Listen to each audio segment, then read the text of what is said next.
Hello everyone, গত টিউটোরিয়ালে আমরা রিডাক্সের স্টোর কনফিগার করেছিলাম।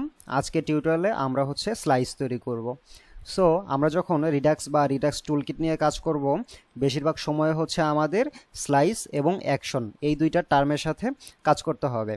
সো আজকে টিউটোরিয়ালে আমরা স্লাইস তৈরি করব এবং পরবর্তী টিউটোরিয়ালে আমরা দেখব সেই স্লাইস ওয়াইজ কিভাবে আমরা অ্যাকশন তৈরি করতে পারি, এবং তার পরবর্তী টিউটোরিয়ালে আমরা সেই অ্যাকশনগুলোকে আমাদের কম্পোনেন্ট থেকে আমরা ব্যবহার করব। তাহলে আমরা কোডে চলে যাই। আমরা এসআরসির মধ্যে এখানে একটা নতুন ফোল্ডার তৈরি করব। আমরা নাম দিব Redux,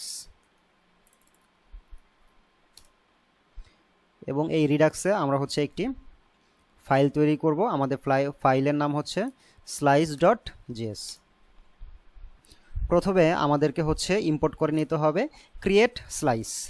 import create slice from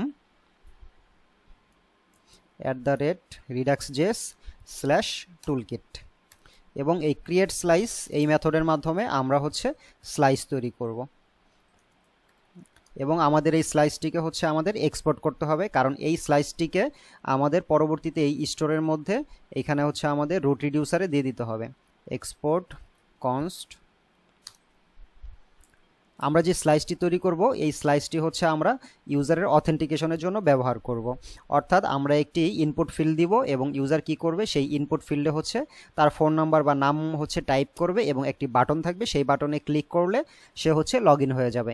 এরকম কিছু একটা আমরা করতে চাচ্ছি, এবং সেটি আমরা রিডাক্সের মাধ্যমে করতে চাচ্ছি। তাহলে আমরা আমাদের স্লাইসের নাম দেই অথ স্লাইস ইকুয়াল ক্রিয়েট স্লাইস। এই মেথডটিকে আমরা কল করব, এবং এই মেথড আমাদের আর্গুমেন্টে একটি অবজেক্ট অ্যাকসেপ্ট করে, এবং যেহেতু অবজেক্ট সেহেতু অবজেক্টে নিশ্চয়ই কিছু প্রপার্টি থাকবে। সো প্রথম প্রপার্টিটি দিব আমরা নেম, অর্থাৎ আমাদের এই স্লাইসের একটি নেম দিতে হবে, যেটিকে আমরা দিলাম অথ। এই নেম আপনি যে কোনো মিনিংফুল নেম দিতে পারেন, আপনার কাজের রিলেটেড যে কাজটি আপনি করছেন সেটার সাথে মিনিংফুল হলেই হলো। নেম অথ, এবং ইনিশিয়াল স্টেট রাখতে হবে আমাদের। ইনিশিয়াল স্টেট আমাদের একটি অবজেক্ট রাখবো আমরা। এখানে আমরা দুইটা বিষয় রাখবো, একটি ইজ অথ, যেটি আমাদের বুলিয়ান ফিল্ড। ইজ অথ আমরা ইনিশিয়ালি ফলস রাখলাম, অর্থাৎ ইউজার অথেন্টিকেটেড অবস্থায় নাই। ইনিশিয়ালি ইউজার অথেন্টিকেটেড অবস্থায় থাকবে না, সেজন্য আমরা ফলস রাখলাম। এরপর আমরা ইউজারের ফোন নাম্বারটা নিতে পারি। আমরা ফোন নাম্বারটা ইনিশিয়ালি এমটি থাকবে। সো আমরা যখনই রিডাক্স নিয়ে কাজ করব, আমাদের কিন্তু এই স্লাইসের মধ্যে ইনিশিয়াল স্টেটে বলে দিতে হবে যে আমরা ইনিশিয়াল স্টেটে কি কি ফিল্ড রাখতে চাচ্ছি, এবং সেই অনুযায়ী এই ফিল্ডগুলোকে আমরা পরবর্তীতে ইউজারের অ্যাকশনের উপর ডিপেন্ড করে পরবর্তীতে আমরা এগুলো ফিল আপ করব। এরপর আমাদের আরও একটি প্রপার্টি রাখতে হবে, সেটি আমাদের রিডিউসার্স। এখানে অবশ্যই রিডিউসার্স শেষে একটা এস যোগ করতে হবে, নয়তো কিন্তু কাজ করবে না। রিডিউসার্স, এই রিডিউসার্সের মধ্যে আমরা কিছু মেথড তৈরি করব, যেই মেথডের কাজ আমাদের এই ইনিশিয়াল স্টেটকে ইউজারের অ্যাকশনের উপর ডিপেন্ড করে ফিল আপ করা। ওকে, তাহলে প্রথম আমরা যেই মেথডটি তৈরি করব সেটি সেট লগ ইন। এই সেট লগ ইন আমাদের একটি ফাংশন, এবং এই ফাংশনের আর্গুমেন্টে আমরা স্টেট পাবো এবং অ্যাকশন পাবো। এখন প্রশ্ন আসতে পারে যে এই স্টেট কি এবং অ্যাকশন কি।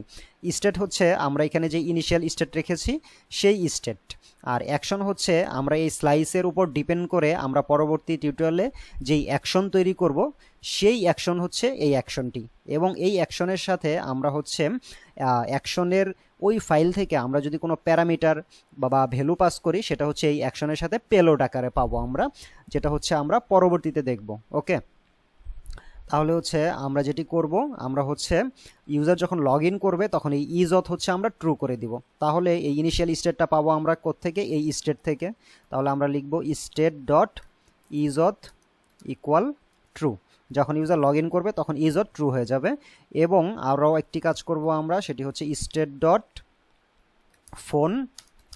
এটা হবে আমাদের অ্যাকশনের সাথে আমরা যে পেলোডটা পাস করব সেইটাই আমাদের phone number, action dot payload. Okay, কিন্তু এই পেলোডটা আমরা কিভাবে পাস করব সেটা আমরা পরবর্তী টিউটোরিয়ালে দেখব। তাহলে আমাদের কিন্তু রিডিউসার তৈরি করা হয়ে গেল। সো আজকে টিউটোরিয়াল এই পর্যন্তই, পরবর্তী টিউটোরিয়ালে আমরা অ্যাকশন তৈরি করব।